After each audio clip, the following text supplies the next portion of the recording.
Hi, I'm Dr. Ashley Holcomb, and today we're going to talk about one of the biggest things that keeps us from living out our values, and that's avoidance. We're going to talk about the powerful addiction that many of us have to avoidance and how avoidance actually keeps us from doing the things that matter to us. So, why is avoidance addictive? All of us experience a whole host of emotions, some of which are comfortable, like love and joy, and some of which are uncomfortable, like sadness or fear. We tend to use avoidance as a way of not having to feel or deal with uncomfortable emotions. A part of why we do this is just based on how our parents dealt with those same emotions when we were little. So, if you got in trouble for crying, or if you were told that being angry is a bad thing, then you're going to have some of those kinds of reactions come up when those feelings come up, and you're probably going to avoid them. Additionally, uncomfortable feelings are inherently uncomfortable, and it makes a lot of sense to avoid things that hurt, right? Or we go, oh, that hurt. Don't do that again. Problem is that the emotion is not actually the thing that's hurting you. It's whatever it was that caused that emotion. So it can actually block you from getting the information about what's the actual problem here, right? Here's the addictive part. You've probably heard about positive reinforcement. You may not have heard about its cousin, negative reinforcement. So positive reinforcement, right? I say something nice to you and you are more likely to do that thing that you just did right before I said something nice to you. If I give a dog a treat right after they sit, they're going to keep doing that. Negative reinforcement is when I take away something really, really painful in order to get you to keep doing something. So, for example, if you have chronic pain and every time you use oxycodone, your pain gets taken away, you're probably going to use oxycodone a lot. So that's how addictive behaviors can tend to come into place. And avoidance is when we remove ourselves from an uncomfortable feeling. So that's going to be inherently addictive because we as humans are biologically wired to try to avoid pain. So, I mean, in a less nerdy way of saying it is we tend to not want to do things that feel uncomfortable. Part of this makes a lot of sense, right? Again, if I touch the stove, I get burned. I don't want to touch the stove again.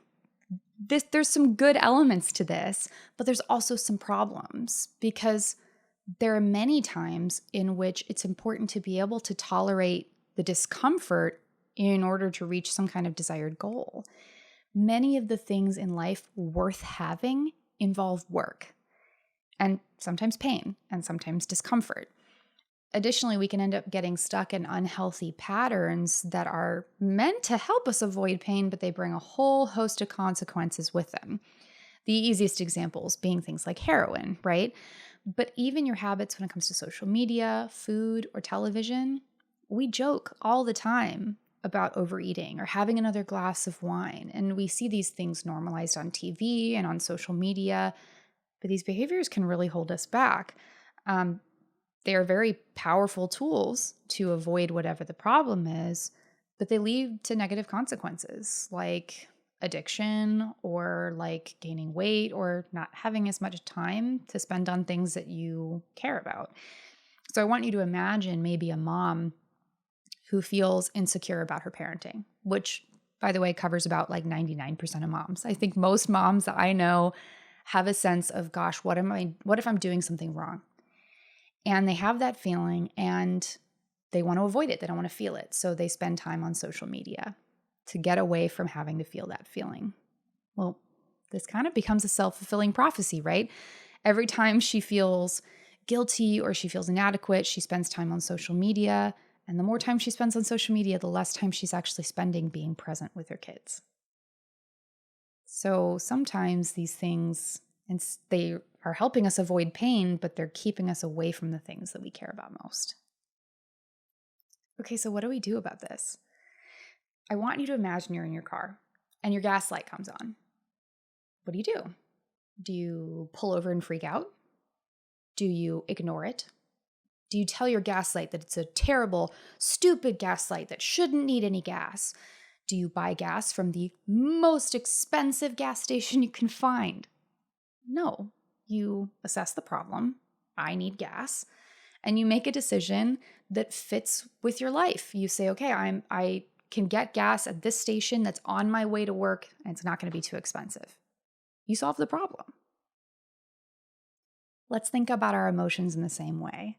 First of all, your emotions aren't the problem. Your emotions are the gaslight telling you that something is wrong or something is bothering you. When we think about emotions this way, they start to become less of a threat. We might actually be able to thank our emotions for letting us know that something is wrong. Then we have to figure out what that something is by hearing what the emotion is trying to tell us. And once we know the problem, we have to figure out what we're going to do that's congruent with our values as a person. This is where the right and wrong part kicks in, because I can feel angry and my emotions can tell me I want to punch that person in the face, but I probably shouldn't punch that person in the face. So it's okay to say, wow, I'm angry, and to let myself feel that. I don't have to do what it tells me to do, but I can still find maybe another solution that does fit with my values, like advocating for myself or others. We always temper our emotions with our values, but we still have to listen to what our emotions are telling us to do, or we can never actually address the problem they're showing us. Okay, that concludes today's video on avoidance. There will be more videos on this topic, specifically on topics like managing anger in a values congruent way, how to be courageous, and how to find your voice in the midst of critical people.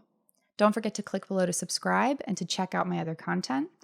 And if something today struck a chord with you and you're interested in therapy, you think therapy might be a helpful way for you to learn how to get better in touch with your emotions, don't wait another day.